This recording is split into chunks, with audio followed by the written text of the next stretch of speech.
পানির মাঝে দেখুন কি সুন্দরভাবে একটা চাঙ্গর সাজিয়ে রাখানো হয়েছে। কত সুন্দর একটা পরিবেশ। মাঝখানে রাখা হয়েছে ফটো ওঠার জন্য ফটো স্পট। আমি এই যে দেখতেছি টাচ করে কত সুন্দরভাবে ডিজাইনিং করে এখানে বানানো হয়েছে ফটো ওঠার জন্য সুন্দর একটা স্পট। আর এখান থেকে আপনারা উপভোগ করতে পারেন উপদ্বীপের মেন মনোরম দৃশ্য। এই দেখেন কত সুন্দর ঘর সাজানো হয়েছে। আপনারা উপরে উঠতে পারেন, নামতে পারেন এবং কত সুন্দরভাবে লং একটা ডিস্টেন্স মেনটেন করে কত সুন্দরভাবে রাস্তা বানানো হয়েছে যাতে উপদ্বীপের মাঝখানের ভিউটা সুন্দরভাবে উপভোগ করতে পারে। তার জন্য এই স্পট গুলো বানানো হয়েছে এবং খুবই সুন্দর একটা পরিবেশ। এইভাবে আপনারা চাঙ্গরের উপরে উঠে তলের ভিউ নিতে পারেন। এদিকে দেখলাম নাও দুটো আবার ব্যাক করতেছে, মানে ওইদিকে দিকে আরো অনেক মানুষ আসবে এইদিকে, তার জন্য নাও দুটো আমাদের থুয়ে ওইদিকে আবার গেতেছে। এইভাবে বহুত নিত্য নতুন মানুষ আসে উপদ্বীপের মনোরম দৃশ্য উপভোগ করতে এবং ঘুরতে। বহুত দূর দূরান্ত থেকে মানুষ আসে আমাদের মতো, যেহেতু আমরা লোকাল, কিন্তু তারপরেও এদিকে যাওয়ার পরে খুবই ভালো লাগে নতুন জায়গাগুলো দেখে। তারপর আমি আর মামা এদিকে দেখলাম। বর্তমান যেহেতু পিকনিক এন্ড নতুন বছরের সিজন, তার জন্য প্রত্যেকটা জায়গায় মানুষ ভরপুর, মানে বহুত মানুষ আসে। তার জন্য কোনো একটা জায়গায় মানে ফিক্স টাইম থাকা যায় না, বহুত মানুষ আসে ফটো উঠে এবং মাঝে সময় রেস্ট করে বসে বসে গল্প করে। তারপর আমি আমার ক্যামেরাম্যানে ক্যামেরাটা দিয়ে আমি ওইদিকে যাওয়ার জন্য চেষ্টা করলাম, নিজে গল্প হিরোর মতো দেখাবার জন্য শো অফ করলাম। এদিকে দেখতেছেন আমি ওইদিকে যাওয়ার জন্য এই সিঁড়ি দিয়ে আমি স্টার্টিং করলাম। নতুন একটা মানে বাঁশের দোলং কভারেন, এটা খুবই লং একটা বাঁশের দোলং, ব্যাম্বো ব্রিজ। এই বাঁশের দোলংটার বানানোর মেন উদ্দেশ্য হয়েছে যাতে মানুষ আরো বেশি টাইম ঘোরাফেরা করা পারে মাঝখানে এসে, তার জন্য এই ব্রিজটা বানানো হয়েছে। খুবই সুন্দর। আমরা যাওয়ার আগে অনেক মানুষ ওইদিকে গেছে, তার জন্য আমি যখন যাই তখন অনেক মানুষ রিটার্ন হইতেছে, খুবই ভালো লাগতেছে। আর ওইদিকে দেখলাম বিলের পরিবেশটা খুবই সুন্দর পরিবেশ, ফুল আছে, কিন্তু কথা হয়েছে এই ফুলগুলো টাচ করা যাবে না, খুবই রেস্ট্রিকেট মারে দিছে যাতে ফুল কেউ নষ্ট না করে, মানে ফুল নষ্ট করে পরিবেশটা খুবই বিনষ্ট করে বহুত জন আইসে, তার জন্য ওয়ার্নিং দিয়ে দিছে যাতে কেউ নষ্ট না করে। এই স্পটে একটা মজাদার বস্তু আছে দেখতেছেন, ছোট বাচ্চাদের জন্য ঝর্ণার ব্যবস্থা করা হয়েছে, বড় মানুষের জন্য না, যেহেতু রশিটা খুবই পাতলা, তার জন্য বড় মানুষের জন্য একদমই না। খুবই সুন্দর ছোট গুলানের জন্য এই পরিবেশটা। আফটার অল আমরা যে জায়গায় আছি বর্তমানে এটাই হচ্ছে লাস্ট ডেস্টিনেশন, মানে উপদ্বীপের আমরা যে সাইডে আছি এটাই লাস্ট ডেস্টিনেশন। আর লাস্ট ডেস্টিনেশন এটাই হচ্ছে লাস্ট ঘর। আর এই ঘর অল্প রেস্ট নিতাম যদি আমার শরীরে রোদ লাগতো, কিন্তু লাগছে সর্দি,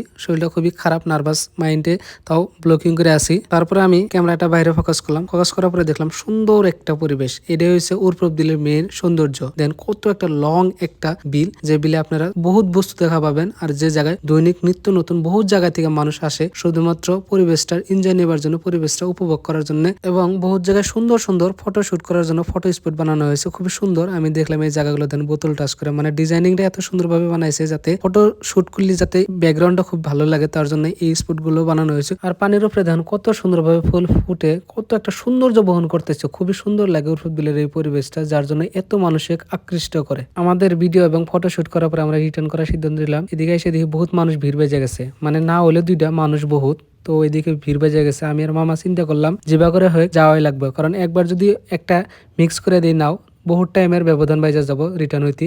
তার জন্য মানুষ কি করে করুক ওইটা আমি মাথা না মেরা, আমি আগে যাওয়া পারি কিভাবে এইটা চিন্তা করে আমি আগে আগে নায়ের ওইদিকে চললাম। ওইদিকে বহুত মানুষ ওয়েটিং করে আসছিল, সবাই যাবার চাইতেছে আগে আগে, কারণ দেওয়ার পরে তো আর থাকবার মন ধরে না কারো, তার জন্য এভাবে সবাই হরতাল লাগা দিছে কার আগে যাওয়া পারে। তারপরে আমি আর মামা বুদ্ধি করে নায়ের ভিতরে আগে ওইটা নাও ভর্তি করলাম। তারপরে আমরা রওনা দিলাম কিছু মানুষ ওই পারে রাইখা, মানে আগে যাওয়া পারলে খুবই ভালো, মানে বোরিংনেসটা সাইরা যাবো। তারপরে আমরা নাওটা ফুল ভর্তি হয়েছে, আর কারো নিল না। ওইদিকে 4-5 জন তার থেকে অধিক মানুষ ওইভাবে ওয়েটিং করে আসলে নেক্সট নাওয়ের জন্য। এইভাবে নাওয়ের ভিতরে বসে থাকতে থাকতে একটা কথা ভাবলাম, যদি নাওটা ডুবে যায় তখন কি বলবো, যেহেতু মামা সুইমিং করা পারে না, তো মামা খুবই রাগ করে আসলে আমার উপরে। তারপরে দেখলাম সাইডে এদিকে চাঙ্গর খুবই সুন্দর, পানির ভিতরে এইভাবে বানানো হয়েছে, খুবই সুন্দর মানুষের জন্য, কিন্তু ওইদিকে যাওয়ার জন্য এক্সট্রা ফিসও লাগে।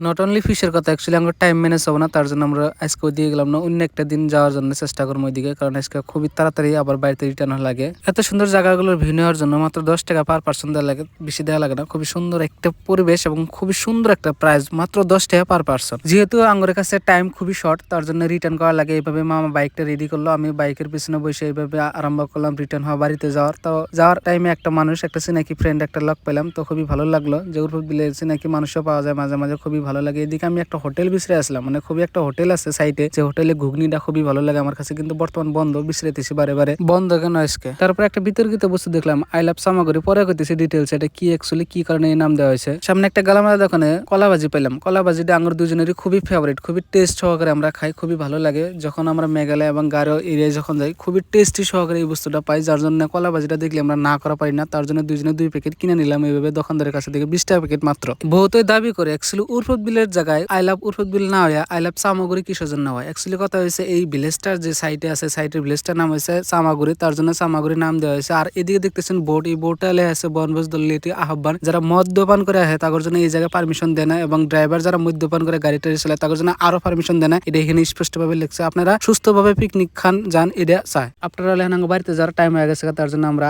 হাই রোড চয়েস করছি বাড়িতে যাওয়ার জন্য, রিটার্ন করার জন্য। কারণ আমরা বেলে একটা রাস্তা দিয়ে এন্ট্রি করছিলাম, কিন্তু বর্তমানে বেলে রাস্তা দিয়া। তো এদিকে দেখতেছেন হাই রোড। বর্তমানে হাই রোড হওয়ার পর একটা জ্বালা কি হয়েছে জানেন? আপনি যদি কোনো একটা রাস্তা থেকে ব্যাক করেন তাহলে কমসে কম 500 মিটার আগে যে ব্যাক করা লাগবে, খুবই জ্বালা হয়ে গেছে। তারপর আমরা 500 মিটার এক্সট্রা এসে এইদিকে বর্তমান ঘুরতেছি, মানে ওই লেফট সাইডের রাস্তা নিয়ে হেরা পুরো গল্পরা একটু বাড়িতে যাওয়ার চেষ্টা করতেছি। তার জন্য দেন হাই রোডে বর্তমান কতটুক সাবসিকন। তারপরে দেখতেছেন আমার বাইকের পিছনে আমি বুয়ারিসার পরিবেশটা দেখতেছি, ভিউটা দেখতেছি। কিছু টাইম পরে আমরা পেলাম শোলমারি, এবং শোলমারি থেকে রাইট সাইড নিলে আমার বাড়িতে যাওয়ার রাস্তা হবো। এদিকে দেখতেছি শোলমারি আগের তুলনায় বহুত ডেভেলপ হয়েছে, মানে পুরো টাউন বরাবর হয়ে গেছে, মানে টাউনই এক রকমের কভার গেলে। তো এদিকে আমরা রাইট সাইড নিয়ে লাগবো, যেহেতু আমার বাড়িতে যা লাগবো রাইট সাইড দিয়ে, তার জন্য রাইট সাইড নিতেছি। আশা করি এই ভিডিওটা আপনাদের খুব ভালো লাগছে। তো আপনারা অল্প লাইক, কমেন্ট, শেয়ার এবং যদি পারেন পেজটা ফলো করে দিবেন, তাহলে আরো ভালো লাগবে। নতুন করে কাম করার জন্য মনোযোগটা আরো বেশি জাগবো। তার জন্য আপনাদের ভালোবাসা এবং সাপোর্ট খুবই দরকার। তো আশা করি ভিডিওটা এখানেই শেষ করি। নেক্সট কোন একটা ভিডিওতে আবার লাগ পাবো। খোদা হাফেজ।